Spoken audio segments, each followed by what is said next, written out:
Bismillahirrahmanirrahim. Assalamualaikum warahmatullahi wabarakatuh. Waalaikumsalam warahmatullahi wabarakatuh. Biasanya kan Anda ditemenin Abi nih ya. Siap. Cuman untuk sekarang spesial nih. Ane Fandia bakal ditemenin sama Perkenalkan ya, nama saya Farhan Fauzi, mahasiswa UNJ yang sekarang sedang menikmati masa entah libur atau masuk ini ya. Oh iya nih, hari ini Apalagi kita Pan? kita Ini eh, baru bakal ngadain kajian sans lagi nih ya. hashtag Sans ya. Iya.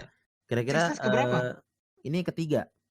Ketiga ya. Yang pertama Iya. pertama apa itu yang pertama? Yang Boleh pertama kita. kita bahas tentang era COVID ini. Jadi di zaman Nabi itu era COVID itu kayak apa? Yang Yang kedua kedua kita saya tahu. Pasti soal Kartini kan ya. iya. Lah, Yang kedua kita bahas aneh soal kan. pendengar setia juga ini, jangan salah ya. Terus Oke, sekarang kita mau bawa materi apa nih Bang? jadi kajian ini ya tentang satu kajian yang soal apa itu yang namanya education ya. Education. Ada tuh apa Yoi. tuh education, mungkin bisa Edu- dijelaskan? Iya, Education kemudahan itu Pan. bahasa Inggris dari pendidikan, Bang. Ah ya, pendidikan atau kalau Jadi bahasa Inggrisnya education. iya, jadi pas banget nih kan Cuman kita di FIP nih Bang ya. Jadi pas banget kita bahas tentang betul, pendidikan sekarang nih. betul. Apalagi mau ada apa lagi nih? Mau Nah, dekat-dekat ini ada apa? pendidikannya nah dekat-dekat ini kan sekarang lagi bulan Ramadan nih ya. Ah, betul. Jadi kita mau nyerempetin antara Ramadan dengan pendidikan yang bahasannya adalah Ramadan bulan pendidikan. Betul. Jangan salah juga loh. Bulan-bulan ini lagi deket sama Diknas tuh, Oh Hari iya bener Pendidikan lagi dekat sama Nasional. Hardinas juga. Jadi pas banget Betul. nih. Hebat-hebat. Nah, kita kan selalu mengundang Oh, iya. pembicara-pembicara yang hebat nih ya Bang ya. Ah, Pembicara juga sekarang gak kira-kira kalah hebatnya dari dua yang kemarin ya Bang ya. Sekarang oke, nih pembacanya siapa nih Bang? Kasih tau dong Bang. hari ini insya Allah spesial ya dari Ustadz kita ya. Dari Pak Ustadz Nah, kita. nah, insya Allah yang akan ikut dalam talkshow hari ini itu ada Dokter Adian Hussein. Beliau tempat tanggal lahirnya di Bojonegoro, 17 Desember 1965.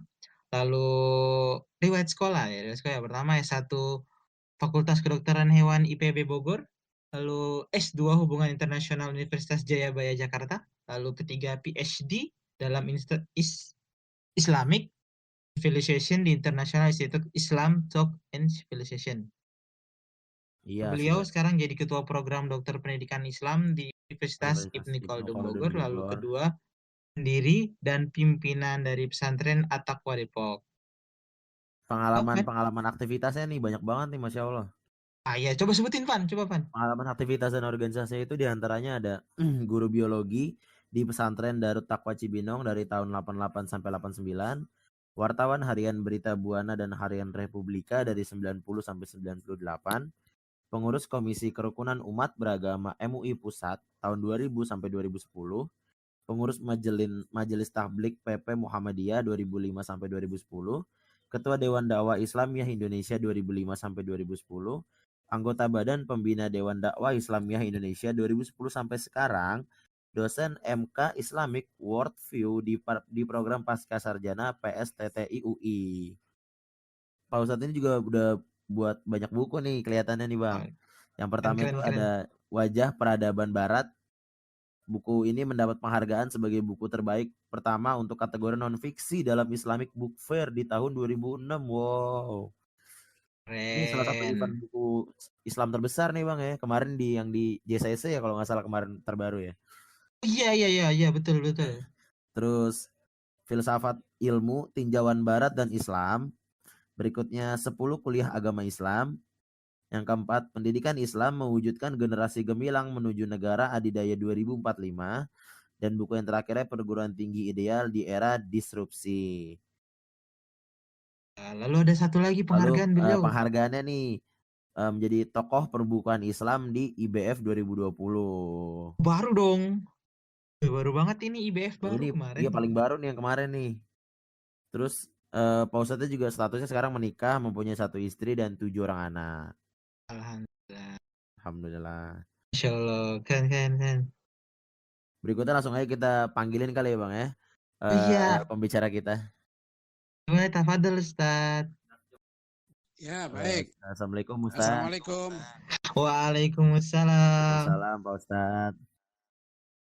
Ya, Masya Allah. Ustadz, gimana Ustadz kabarnya? Alhamdulillah. Gimana? Gimana? Selama pandemi ini gimana Ustadz? Apa yang dirasakan dari Ustadz sendiri? Alhamdulillah, kalau saya sih nggak terlalu merasakan bedanya ya. Apalagi di bulan Ramadan kan, ya sehari-hari aktivitas kan di pesantren. Sehari-hari ya begini ya nulis, ya apa namanya, ngurus pondok. Itu pondok yang di Depok ya Pak Ustadz ya? Yang di Depok, ya di Cilodong Depok. Oh. Sekarang kan bedanya cuma para santri di rumah. Diliburin? Ya nggak libur sih sekarang, pindah lokasi pendidikan. Oh. Saya lupa, saya juga masih masuk. Saya sekarang kan Direktur At-Taqwa College kan, mimpin mahasiswa saya ada 14 orang, itu ada sekarang lagi pulang semua, kita pulangkan. Ada yang di Medan, Pekanbaru, di mana Bandung, Semarang gitu ya. Ada yang dari Kanada juga, tapi terpaksa sekarang ngepost dulu di sini di Semarang. Nah, itu pembelajaran tetap, pendidikan tetap berjalan ya, baik kuliah maupun terutama penanaman adab ibadah. Jadi para mahasiswa itu tiap hari harus lapor ke saya, ngirim laporan kegiatan harian, ya tahajudnya, tarawehnya, tadarusnya, sholat jamaahnya. Itu setiap hari tiap orang harus mengirim laporan. Oh, berarti pembelajaran tetap ya Pak Ustadz ya, bentuknya laporan. Pembelajaran gitu ya? Mereka juga ikut kuliah kan, pagi ada kuliah Kitab Bidayatul Hidayah, sore ada kuliah dengan saya, tiap sore ada kuliah pendidikan Islam, tiap sore jam 5 sampai 5.30. Kuliah di INSIS, ada beberapa program mereka bulan Ramadan ini saya wajibkan untuk menulis juga minimal 1 makalah. Ada beberapa orang yang saya tugaskan nulis buku. Jadi harus selesai 1 bulan ini 1 buku. Oh, nah, itu bukunya jadi apa namanya, tetap pendidikan maupun pembelajaran. Sebab saya membedakan itu antara pendidikan dengan pembelajaran. Sekalian Ustadz. Nah, ya. Sekalian tanya Ustadz, apa itu pendidikan Ustadz? Kalau dulu ya di dalam bahasa Belanda dulu, waktu kita masih dijajah Belanda dulu, Belanda juga mengenalkan satu sistem pendidikan yang unggul gitu ya. Mereka dalam bahasa Belanda itu dibedakan antara opvoeding dengan onderwijs. Nah, kalau kita baca tulisan Ki Hajar Dewantara, 2 hal itu dipisahkan. Senukor-gurunya juga menulis itu. Pak Nasir juga memahami itu antara onderwijs dengan opvoeding. Nah, opvoeding itu pendidikan, onderwijs itu pengajaran. Maka dulu kan waktu kita merdeka awal-awal, nama kementerian kita Kementerian Pengajaran. Iya betul. Itu bukan Kementerian Pendidikan. Sebab kalau pendidikan itu tekanannya pada penanaman nilai. Jadi nilai-nilai akhlak, adab, gitu ya, karakter itu pendidikan itu prosesnya itu menanamkan nilai. Jadi inculcation, ya inculcation of values, ya inculcation of adab, inculcation of akhlak, inculcation of justice, itu pendidikan itu prosesnya, mendidik. Nah, pengajaran itu transfer of knowledge, seperti kita sekarang ini lebih kepada pengajaran kan. Jadi begitu, kalau pendidikan itu, lu orang Belanda bilang itu opvoeding, ya kalau pengajaran itu onderwijs. Ya, jadi saya nggak tahu education itu lebih kemana, Nah, sekarang kalau kita mengacu kepada konstitusi kita, Undang-Undang Dasar 1945 pasal 31 ayat 3, itu tekanannya ke pendidikan. Ya, sebab di situ disebutkan pemerintah mengusahakan dan menyelenggarakan ya satu sistem pendidikan nasional yang meningkatkan keimanan dan ketakwaan serta akhlak mulia dalam rangka mencerdaskan kehidupan bangsa yang diatur dengan undang-undang. Nah, jadi kalau mengacu ke konstitusi ini, itu tekanannya lebih ke pendidikan, yaitu itu membentuk manusia beriman, bertakwa, berakhlak mulia, itu tujuan utamanya. Nah, itu prosesnya mendidik itu. Nah, proses mendidik ini agak berbeda dengan mengajar. Meskipun pengajaran menjadi salah satu bagian dari pendidikan. Bedanya di mana tuh Pak Ustadz pengajaran sama pendidikan tuh? Nah, kalau pengajaran itu begini contohnya ya. Pengajaran itu guru menyampaikan ya 2 kali 2 sama dengan 4, 3 kali 3 Ya, sama ya. dengan 9 gitu ya. Rukun iman itu ada 6, ya kan, deskriptif. Dia menjelaskan saja. Nah, tapi kalau pendidikan itu dia menanamkan nilai ya, bagaimana anak itu cinta puasa. Ya, kalau saya mengajari nih bahwa yang membatalkan puasa adalah ini. Ya, syarat rukunnya sholat begini, kata. Itu pengajaran itu.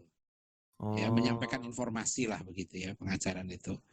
Nah, pendidikan itu bagaimana menanamkan anak itu menjadi cinta sholat. Ya, kalau kamu tidak sholat begini, kamu harus sholat. Nah, itu pendidikan itu, menanamkan nilai.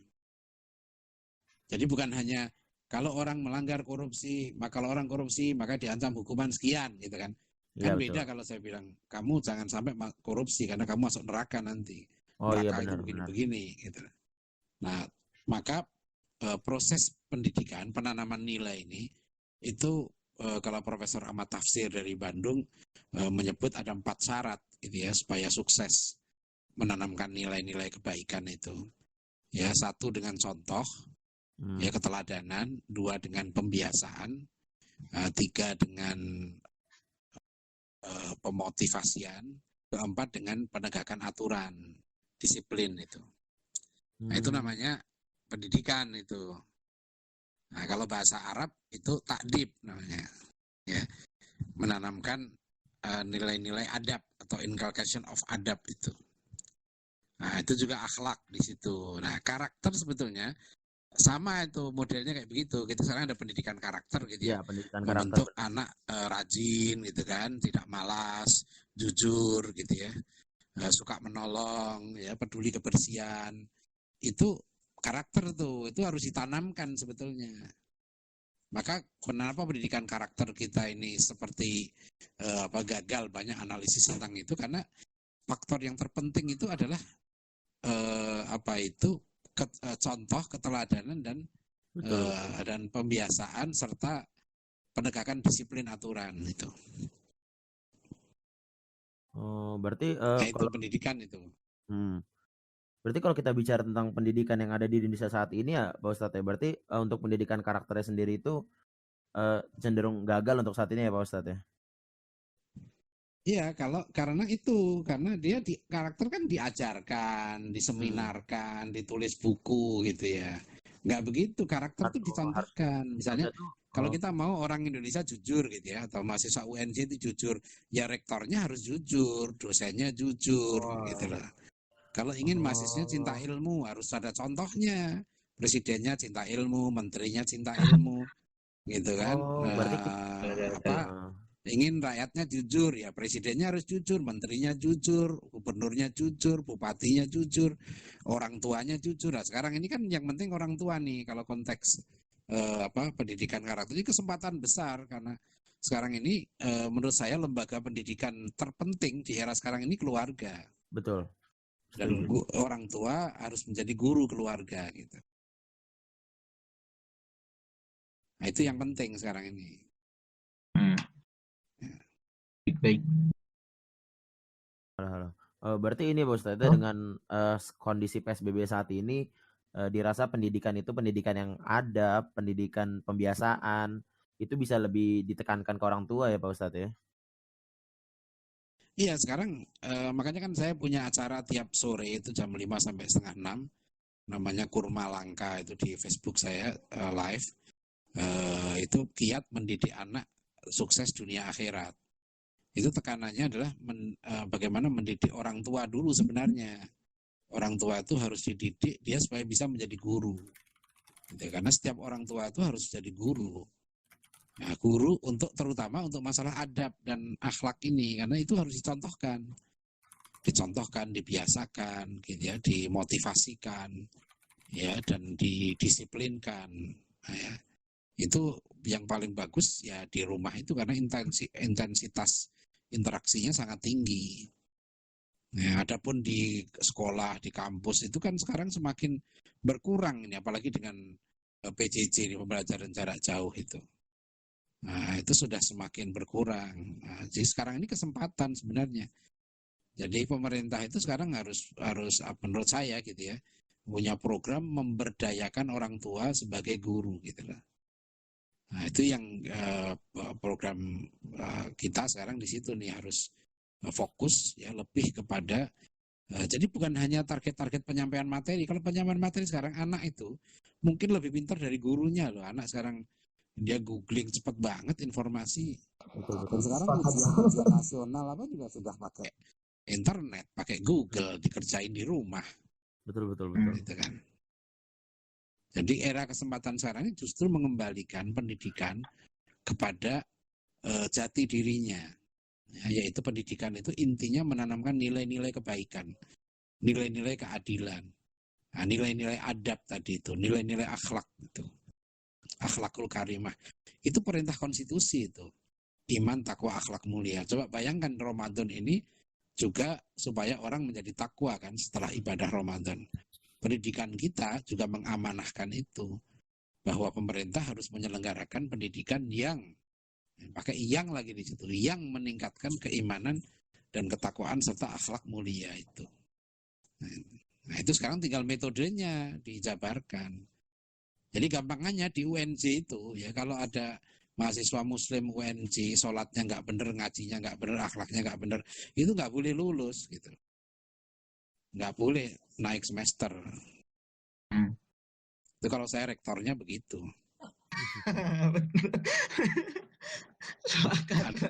Ada mahasiswa UNJ Islam, ngaji nggak bisa, sholat nggak bener, nggak lulus itu. Itu menyalahi konstitusi itu. Dan menyalahi Undang-Undang Pendidikan Tinggi nomor 12 tahun 2012.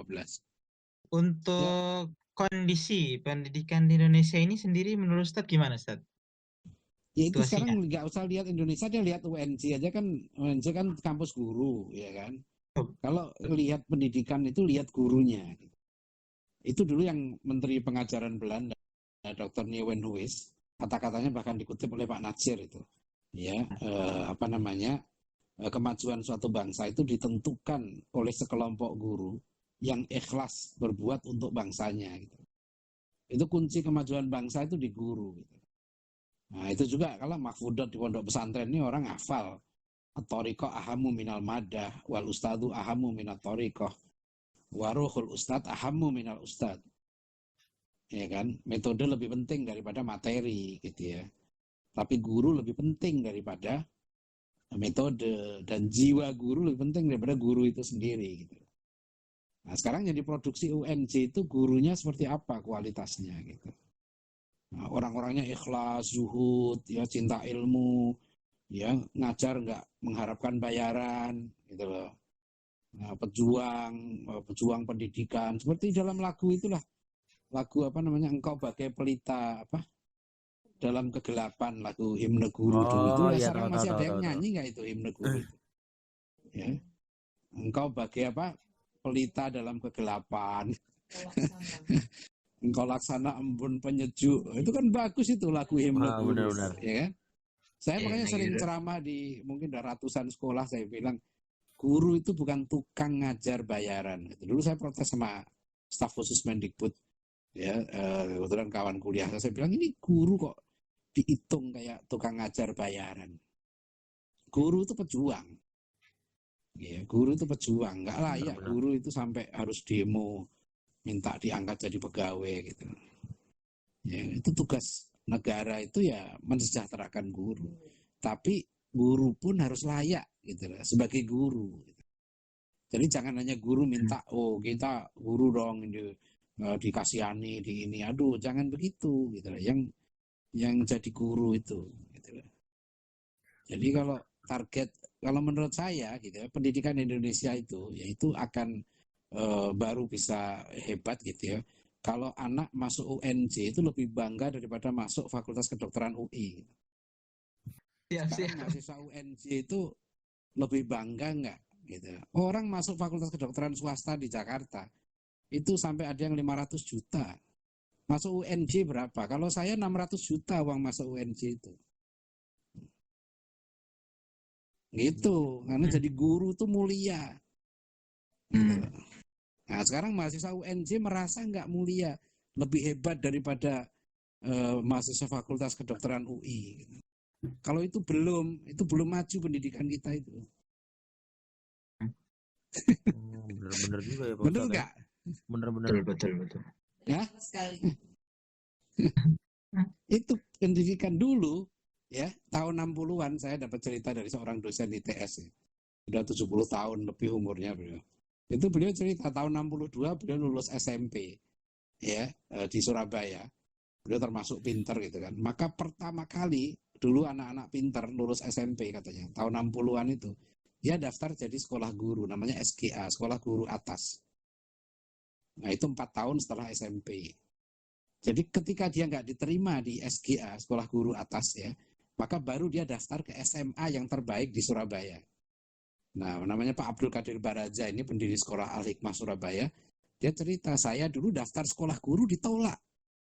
Gitu, raport saya dan ijazah saya tidak memenuhi syarat jadi guru. Akhirnya saya daftar di SMA terbaik di Surabaya. Dengan rapor dan ijazah yang sama, saya diterima menjadi murid SMA yang terbaik itu. Jadi ketika itu kata beliau, menjadi guru itu susah. Gitu, yang masuk guru itu pilihan. Dan setelah itu masuk FKIP. Masuk FKIP ketika itu menurut beliau lebih susah daripada masuk ITB. Nah itu dulu gambarannya seperti itu. Jadi guru itu pilihan betul. Ya maka bangga orang jadi guru waktu itu lebih bangga daripada masuk ITB, masuk UI gitu. Nah itu sekarang harus kita tanamkan kembali gitu ya. Orang masuk UNJ itu lebih hebat daripada masuk UI. Gitu. Baru kalau nggak diterima di UNJ, masuk Fakultas Kedokteran UI. Itu ceritanya. Gimana? Ada nggak presiden yang punya program begitu? Lah iya, katanya mau pendidikan kita maju, ya kan? Betul. Itu di Finlandia, di Jepang begitu. Saya jadi ingat yang waktu di Jepang dulu yang ketika Nagasaki dibom itu ya, yang mereka bilang sisakan gurunya ya, dicari gurunya dulu. Itu bukan sih ya? Ingat saya. Iya, yang di Jepang ya, bahkan saya punya mahasiswa, ada baru lulus doktor ya mahasiswi, dia buat disertasi bagus tentang pendidikan karakter di sekolah di Jepang dengan di Jakarta. Dia bandingkan gitu kan, dia lama tinggal di Jepang juga, jadi dia bolak-balik Indonesia Jepang waktu penelitian ini. Itu menarik karena kenapa pendidikan karakter di Jepang itu sukses? Jadi menurut dia karena pendidikan karakter itu dimulai dari rumah. Dan faktor penting yang menjadi guru di rumah itu adalah ibunya, gitu. Yang menanamkan disiplin karakter itu ibunya itu. Kalau teori Indonesia lebih bagus dari Jepang kata dia. Konsepnya Indonesia lebih bagus dari Jepang, tapi orang Jepang itu sudah praktis, kan? Ya dia menjalankan apa yang diucapkan itu. Nah kita dari tahun 1977 itu sudah diingatkan oleh budayawan terkenal kita Muchtar Lubis, ya sastrawan kita juga kan. Muchtar Lubis ini waktu tahun 77 pidato di Taman Ismail Marzuki. Pidato dia jadi buku tuh bisa di-download di internet ya, bisa dilihat judulnya Ciri-ciri Manusia Indonesia. Kata Muchtar Lubis, ciri-ciri manusia Indonesia gitu. Itu ada 7 yang dia uraikan tuh. Yang nomor 1 dia bilang yang paling menonjol manusia Indonesia itu cirinya munafik. Itu apa yang dikatakan beda dengan yang dikerjakan. Nah itu kata Muchtar Lubis nih, nggak tahu cocok apa enggak dengan sekarang. Nah itu yang mau diubah oleh pemerintah kan dengan pendidikan karakter gitu. Nah saya pernah sampaikan di MPR tahun 2017 waktu diskusi roundtable discussion para tokoh pendidikan di MPR tahun 2017 itu saya sampaikan peringatan Muchtar Lubis ini. Kita itu konstitusi kita bagus, undang-undang kita bagus, peraturan menteri kita bagus, ya standar kompetensi lulusan begini-begini, tapi itu nggak dilaksanakan di lapangan, itu masalahnya. Gitu. Benar-benar. Nah, kalau menurut saya bagi orang Islam sudah pendidikan karakter itu serahkan ke agama masing-masing sudah. Pemerintah menurut saya nggak perlu mencampuri urusan pendidikan karakter ini. Karakter ini serahkan kalau di sekolah ya, konsep pendidikan karakter menurut orang Islam sudah serahkan karena kita punya konsep yang hebat, ya bahkan kita punya contoh yang hebat, yaitu Nabi Muhammad SAW itu berhasil beliau mendidik, ya menanamkan nilai-nilai adab akhlak itu gitu ya ke dalam diri para sahabat sehingga mereka menjadi generasi terbaik ya sepanjang zaman itu, generasi apa yang disebut sebagai khairul qurun, ya korni kata Rasulullah. Jadi konsepnya sudah jelas, ya tinggal kita mau jalanin apa enggak gitu aja sebenarnya. Makanya di buku saya itu yang saya tulis, saya beri judul Pendidikan Islam Mewujudkan Generasi Gemilang Menuju Negara Adidaya 2045. Nah, tadi itu ya, salah satu buku kuncinya Pak Ustadz ya? lagi-lagi di guru. Itu. Nah, sukses pendidikan Rasulullah itu karena gurunya hebat sekali. Gurunya Rasulullah sendiri kan, yang Rasulullah itu langsung dididik oleh Allah. Ya adabani Robbi itu, Allah yang mendidikku. Nah, jadi maka Rasulullah pendidikannya yang terbaik, fa'aksana ta'dibi. Ya, Rasulullah mendidik sahabat generasi terbaik. Jadi itu tergantung gurunya. Jadi yang paling bertanggung jawab terhadap masalah pendidikan di Indonesia itu UNJ sebetulnya. Iya kan? Guru loh, iya kan? Benar-benar. Iya. Lahir generasi Muhammad Al-Fatih. Lihat gurunya siapa? Aksamsuddin, Syekh Al-Qurani. Maka dulu di kitab Ta'limul Muta'lim, kalau di pondok itu selalu dikaji kitab ini, Ta'limul Muta'lim ini, Harun Ar-Rasyid itu milih guru untuk anaknya. Dia cari ulama yang hebat namanya Al-Asma'i.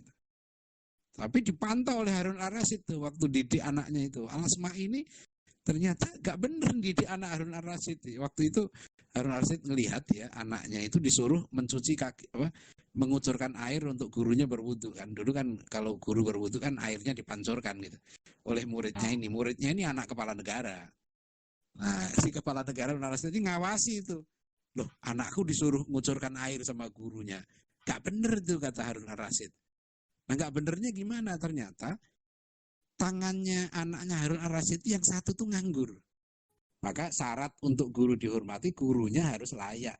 Itulah namanya guru beradab. Ya, makanya para ulama kita dulu nulisnya begitu, selalu adabul alim wal muta'alim. Kitabnya Imam Nawawi judulnya itu Adabul Alim wal Muta'alim. Adab guru dan murid. Kitabnya Ki Hasyim Asy'ari judulnya itu juga adab guru dan murid. Adabul Alim wal Muta'alim. Itulah. Nah, kalau gurunya nggak ngerti adab, ya apalagi muridnya. Ya kalau dosennya nggak ngerti adab, di mana mahasiswanya? Kalau mahasiswa UNJ nggak ngerti adab, di mana mau jadi guru? Setelah tadi kita bahas tentang pendidikan di Indonesia sama pendidikan itu sendiri, sekarang kita mau bahas tentang pendidikan di bulan Ramadan ini Pak Ustadz, khususnya pendidikan Islam. Kira-kira gimana tuh Pak Ustadz? Iya, Al-Quran itu menyebut ya bahwa qad aflaha man zakkaha wa qad khaba man dassaha. Sungguh akan menang, akan sukses orang-orang yang membersihkan jiwanya, ya, dan sungguh akan celaka, binasa orang-orang yang mengotori jiwanya. Nah, salah satu fungsi penting pendidikan adalah pendidikan jiwa itu, karena manusia itu sebenarnya kan dua. Jadi kita mendidik manusia. Ya, manusia itu ada dua unsur, ada unsur jiwa, ada unsur raga. Nah, lagu Indonesia Raya juga ya, bunyinya kan begitu ya. Bangunlah jiwanya, bangunlah badannya. Bangunlah badannya. Jadi bangunlah jiwanya itu. Nah, puasa ini dengan tujuan takwa sebetulnya kan membangun jiwa itu. Nah, jiwa bagaimana yang dibangun dengan puasa ini adalah jiwa yang pertama yang paling penting adalah kejujuran. Ya, puasa ini kan mendidik kita gitu ya dengan kejujuran. Ya, bagaimana orang puasa itu pasti dia jujur. Kalau dia nggak jujur, dia nggak puasa. Betul. Sebab mudah sekali orang untuk membatalkan puasa itu. Dan orang lain juga mudah untuk tidak tahu. Ya, jadi yang tahu dia puasa apa enggak itu kan hanya dirinya dengan Allah saja. Nah, itu yang merupakan pendidikan jiwa yang sangat penting adalah pendidikan kejujuran.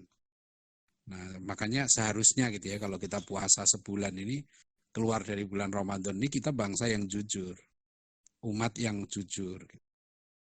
Ingat Finlandia itu menarik beberapa videonya kalau kita perhatikan mengapa dia menjadi tempat yang paling nyaman ya ditempati di dunia ini ya. Itu ternyata dalam 25 tahun terakhir yang digalakkan di Finlandia itu kejujuran saja.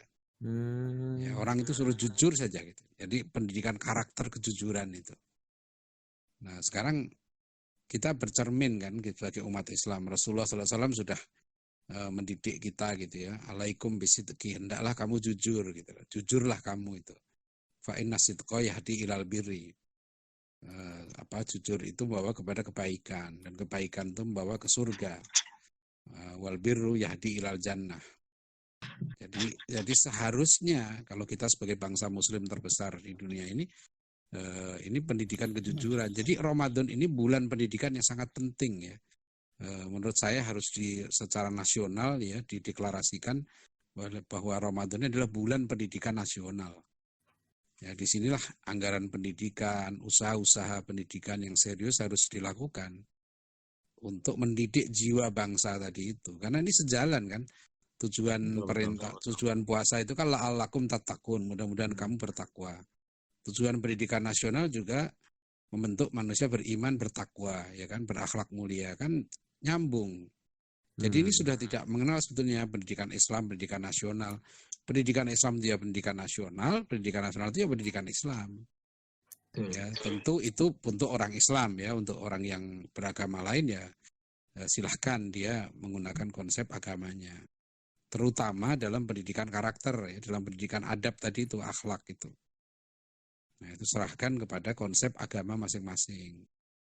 Itu yang saya maksudkan tadi itu. Jadi bulan puasa ini justru bulan penting ya untuk kita jadikan sebagai bulan pendidikan. Ya, karena disinilah sebetulnya inti dari pendidikan itu sedang dilakukan, yaitu mendidik manusia supaya jadi orang jujur, jadi orang baik, ya kan, supaya jadi orang yang jiwanya peka terhadap penderitaan orang lain, ya kan, supaya menjadi orang yang peka, ya bisa menahan godaan hawa nafsu. Banyak manusia celaka karena soal hawa nafsu ini. Nah, dan di dalam Ramadan inilah dididik gitu. Jadi kalau kita bilang bulan Ramadan sebulan pendidikan, justru disinilah bulan Ramadan ini bulan terbaik. Ya, manusia dilatih betul untuk dia menjaga hatinya, pikirannya, bahkan tubuhnya, anggota tubuhnya dari melakukan hal-hal yang bertentangan dengan perintah dan larangan Allah Subhanahu wa taala itu. Itu makna pendidik Ramadan sebagai bulan pendidikan itu. Memang di bulan Ramadan inilah ya jiwa kita terutama ditempa ya untuk menjadi semakin kokoh, semakin kuat ya kebaikannya itu. Nah, itu ya intinya Ramadan sebagai bulan pendidikan gitu. Tadi berkaitan dengan pendidikan di bulan Ramadan. Lalu bagaimana dengan seperti bagaimana konsep adab dalam pendidikan? Ya, adab ini kalau menurut Ibnu Mubarak 2/3-nya agama, dan dalam Islam konsepnya seperti rumusan Umar bin Khattab radhiyallahu anhu, ta'addabu tsumma ta'allamu. Beradablah kamu kemudian berilmulah kamu gitu. Jadi adab memang harus ditanamkan sebelum ya keilmuan. Maksudnya keilmuan yang tinggi gitu ya. Jadi jangan sampai pelajar atau santri atau murid itu diberikan ilmu yang tinggi tapi adabnya belum baik. Sebab dia akan memberikan ilmu yang tinggi kepada orang yang tidak beradab. Itu sangat berbahaya sebab nanti dia berpotensi untuk menyalahgunakan ilmunya untuk kejahatan. Jadi yang harus dipastikan sebelum ngasih, terutama di perguruan tinggi ya. Ya misalnya kayak di UNJ lah gitu ya, dikasih ilmu kurikulum, ilmu pendidikan itu kan ilmu penting. Maka yang masuk dapat ilmu itu harusnya adabnya itu sudah selesai. Benar. Ya, dia sudah harus sholatnya benar, akhlaknya benar, ngajinya benar, harus jujur gitu. Jadi nanti dijaminlah lulusan UNJ itu jujur, ya bekerja keras, ikhlas, tidak malas. Ya, itu kalau itu belum jangan dikasih ilmu yang lain. Ini konsepnya begitu adab dalam Islam itu. Ya, makanya dulu kan kami memberi nama pesantren itu pesantren Saulin al-Islami. Karena dalam tradisi silat memang tidak boleh murid itu diberikan ilmu yang tinggi ya, sebelum perilakunya baik. Ya, makanya diamat-amati muridnya itu. Dia gimana kejujurannya, ya kan? Bagaimana pergaulannya dengan yang lain, itu diamat-amati. Kalau dia baik, baru dikasih ilmu yang tinggi. Jadi rumusan adab dan ilmu ini sudah diterapkan sepanjang sejarah dan ada contoh-contohnya. Ya. Nah, begitu tuh anunya, kedudukan adab itu begitu penting. Ya, karena kata Ibnu Mubarak ini 2/3-nya agama. Ya, bahkan dulu para ulama kita, mereka mengatakan kami dulu belajar dari guru-guru kami. Yang pertama itu belajar adabnya.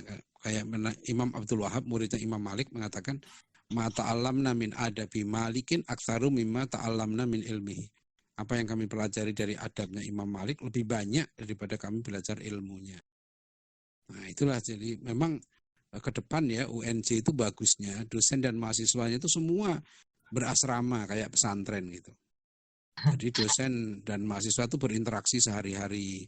Ya, mahasiswanya bisa mengerti perilaku dosen, dosennya jadi contoh kehidupan, jadi motivator, jadi inspirator, jadi teladan hidup. Itu baru namanya pendidikan yang sebenarnya. Ya, jadi bukan hanya ketemu di kelas ngajar 2 jam, seminggu lagi nggak ketemu, dia nggak ngerti ya apa yang mau diteladani dari dosennya. Nah, itu belum menyentuh aspek pendidikan yang utama. Karena yang paling penting justru adalah pendidikan itu memang ditanamkan nilai-nilainya, nilai-nilai kebaikan itu. Nah, itu anunya di bulan Ramadan itu seperti itu harusnya programnya itu. Oke, jadi tadi ya akhir untuk tanyanya. Lalu bagaimana konsep dari pendidikan Islam itu bisa diterapkan di Indonesia atau mungkin di kampus kita ya? Ya memang harus diterapkan karena itu perintah konstitusi. Iya kan, membentuk manusia beriman, bertakwa, berakhlak mulia itu pakai apa? Kan pakai pendidikan agama. Jadi Betul, sudah betul. sebetulnya nggak ada lagi pendidikan agama. Semuanya itu pendidikan agama gitu. Nah, jadi seharusnya semua pembelajaran kurikulum itu arah utamanya menjadikan mahasiswa atau pelajar santri itu menjadi orang beriman, bertakwa, berakhlak mulia. Kan kurang jelas apanya, terus gimana orang beriman, bertakwa, berakhlak mulia? Pakai apa didiknya? Gitu ya. Ya pakai agama, tapi jangan diartikan agama dalam arti sempit, karena Islam itu mengakui 3 sumber ilmu yang panca indera, yaitu empirical knowledge. Ya, Islam mengakui ilmu itu, ya, ilmu manajemen dan sebagainya itu banyak yang sifatnya empiris. Betul. Ya, ilmu-ilmu sains itu banyak yang empirical knowledge. Ya, juga Islam mengakui sumber berita dari akal, rasio. Ya, karena rational knowledge itu ada. Dan yang ketiga mengakui sumber ilmu dari khobar, dari berita. Ya, berita yang benar, ya. True report. Ya. Jadi khobar sodik itu harus 3 sumber ilmu ini dipadukan. Nah, sehingga lagi-lagi kalau kita bilang kunci kebangkitannya adalah pada guru, maka ya guru ini yang harus betul-betul ya ditempatkan pada tempat yang mulia gitu ya, sehingga dia nanti mampu menjalankan fungsinya dengan baik, tugasnya dengan baik itu. Nah, itu aja yang fungsinya begitu. Kan kita udah bahas ini ya Pak Ustadz ya, semuanya dari awal ya. Paling kita minta konklusi nih Pak Ustadz atau closing statement dari Pak Ustadz buat pendengar-pendengar podcast ini Pak Ustadz, kira-kira apa yang bisa mereka lakukan untuk pendidikan sekarang gitu Pak Ustadz. Kondisi begini khususnya. Ya, terima kasih. Kondisi sekarang ini justru saat yang tepat ya untuk melakukan introspeksi, ya, untuk melakukan reevaluasi kembali kita, dan kemudian kita merekonstruksi tentang konsep pendidikan kita yang dalam konstitusi sudah begitu jelas, dalam undang-undang pendidikan tinggi juga begitu jelas, ya, dan dalam tujuan pendidikannya sangat jelas gitu. Bagaimana yang utama membentuk manusia yang baik. Manusia yang baik sama Tuhannya, manusia yang baik sama orang tuanya, sama saudara-saudaranya, sama masyarakatnya, sama bangsanya, negaranya. Itu yang harus disiapkan. Manusia baik itulah tanggung jawab pendidikan, ya tanggung jawab para guru, bukan hanya guru di sekolah tapi juga guru di mana saja. Nah, itu makna pendidikan, dan pendidikan jangan disempitkan ya dengan sekolah, ya bahwa orang yang berpendidikan itu orang yang bersekolah. Itu keliru, karena pendidikan itu lebih luas daripada sekolah. Sekolah bisa menjadi salah satu tempat untuk pendidikan, tapi belum tentu orang yang bersekolah bahkan kuliah sampai S3 itu dia menjalani pendidikan yang benar. Kalau dia justru semakin durhaka sama Tuhannya, semakin tidak ma'rifat pada Tuhannya, ya semakin merusak ya dirinya, keluarganya, lingkungannya, maka jelas dia tidak menjalani pendidikan yang benar di situ. Ya, jadi itulah makna pendidikan. Yang paling inti adalah menanamkan nilai-nilai kebaikan. Ya. Tetapi tentu dalam hidup ini kita bukan hanya baik dalam arti perilaku, akidahnya baik, tapi juga harus unggul. Nah, unggul ini kaitannya dengan penguasaan sains dan teknologi. Jadi sains dan teknologi itu berbasis kepada akhlak mulia, gitu. Jangan sebaliknya. Ya, sebab nanti justru akan kebalik kalau begitu. Jadi itu ya, inti pendidikan itu di situ, menanamkan nilai kebaikan, ya. Betul. Jadi kita sekarang kan masih melihat yang dikatakan sekolah baik, ada sekolah favorit, sekolah yang lulusannya banyak diterima di perguruan tinggi favorit, gitu. Betul. Nah, ini kan salah itu persepsi, karena yang pinter itu tidak banyak jumlahnya. Kalau kita ngukur sekolah baik hanya dari yang pinter, terus anak-anak yang tidak pinter mau dikemanain? Ya kan? Karena kita ini memerlukan dalam hidup ini bukan hanya butuh orang pinter, kita butuh orang baik. Ya, justru kita orang pinter harus baik. Dan kita perlu juga tenaga-tenaga menengah, tenaga di bawah gitu. Yang itu tidak perlu kecerdasannya harus terlalu tinggi, karena Allah memang memberikan tingkat kecerdasan itu beda-beda. Nah, masing-masing harus tahu tempatnya. Mana tempat yang layak, ya kan, untuk masing-masing orang ini. Nah, begitu tuh ya. Jadi pendidikan tuh di situ intinya. Ya, menanamkan nilai-nilai kebaikan itu. Iya. Masya Allah ya. Masya Allah banget ilmunya, Bang. Ya, jazakumullah khair kasir kepada Ustadz. Ya, Ustadz. Ya, kepada Pak Ustadz. Kita sekarang udah ada di penghujung nih, Bang. Pak Ustadz udah pamit juga. Iya. Di Pak Ustadznya, Pak Ustadz Hadian ya. Ya. Hadian. Masya Allah. Tadi kita udah bahas Malang Buana kemana-mana soal pendidikan. Masya Allah. Keren banget emang. Keren banget. Ada salahnya ya. Tapi menurut Andi sendiri apa yang antum dapatkan gitu dari insight yang pendidikan jelas, tadi ya? Yang jelas kita dapatkan tuh, Bang. Jadi pertama kalau pendidikan itu tuh nggak hanya melulu tentang di sekolah gitu, Bang ya. Bener kata Pak Ustadz tadi ya. Sekarang tuh justru adalah saat yang tepat gitu, Bang, untuk kita tuh lebih dekat dengan, kan pendidikan yang di rumah itu kan lebih penting ya itu, Bang ya, karena pendidikan itu kan tadi ada 2 yang kata Ki Hajar Dewantoro tadi ya. Kan orang-orang banyak berpersepsi ya, gue di rumah nih jadi belajar nggak jelas gitu kan. Padahal justru pendidikan sebenarnya ya ini gitu, Bang ya, bukan cuma soal datang doang ke kampus gitu kan. Apalagi kita betul, saya setuju, karena belajar itu sepanjang hayat gitu. Kita nggak belajar tanpa memerlukan pendidikan pun bisa ya, karena belajar itu di situ. Inti pendidikan itu adalah membuat kita belajar secara menyeluruh. Betul, setuju. Buat kata-kata nih. Nah, paling tadi ada 4 poin yang Anda dapatkan gitu ya dari pendidikan itu sendiri ya. Di pendidikan sendiri itu ada poin yang harus dapatkan, harus diterapkan ya. Pertama ada contoh atau menjadi keteladanan, lalu kedua ada pembiasaan, ada memotivasi, dan yang terakhir ada aturan. Jangan lupa juga kalau pendidikan itu tidak serta-merta soal ilmunya, tapi bagaimana cara kita menerapkan adab sebelum ilmu. Kira-kira begitulah isi podcast tadi ya, Bang ya, kok dirangkum ya, Bang ya. Ya betul tadi itu poin-poinnya ya. Itu mungkin nih, Bang, kita pamitnya gimana nih, Bang ya?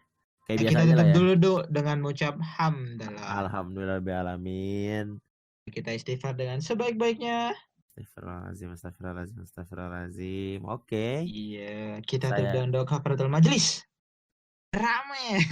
Biar berkah ini, berkah. Jadi yang denger nggak semua, ya itulah. Pokoknya dapat berkahnya juga lah. Tutup dan melakukan majelis. Subhanakallahumma wa bihamdika asyhadu an la ilaha illa anta astaghfiruka wa atubu ilaik. Sekian, saya Farhan Fauzi pamit undur diri. Saya Fandi Pertama pamit undur diri. Wassalamualaikum Assalamualaikum warahmatullahi wabarakatuh.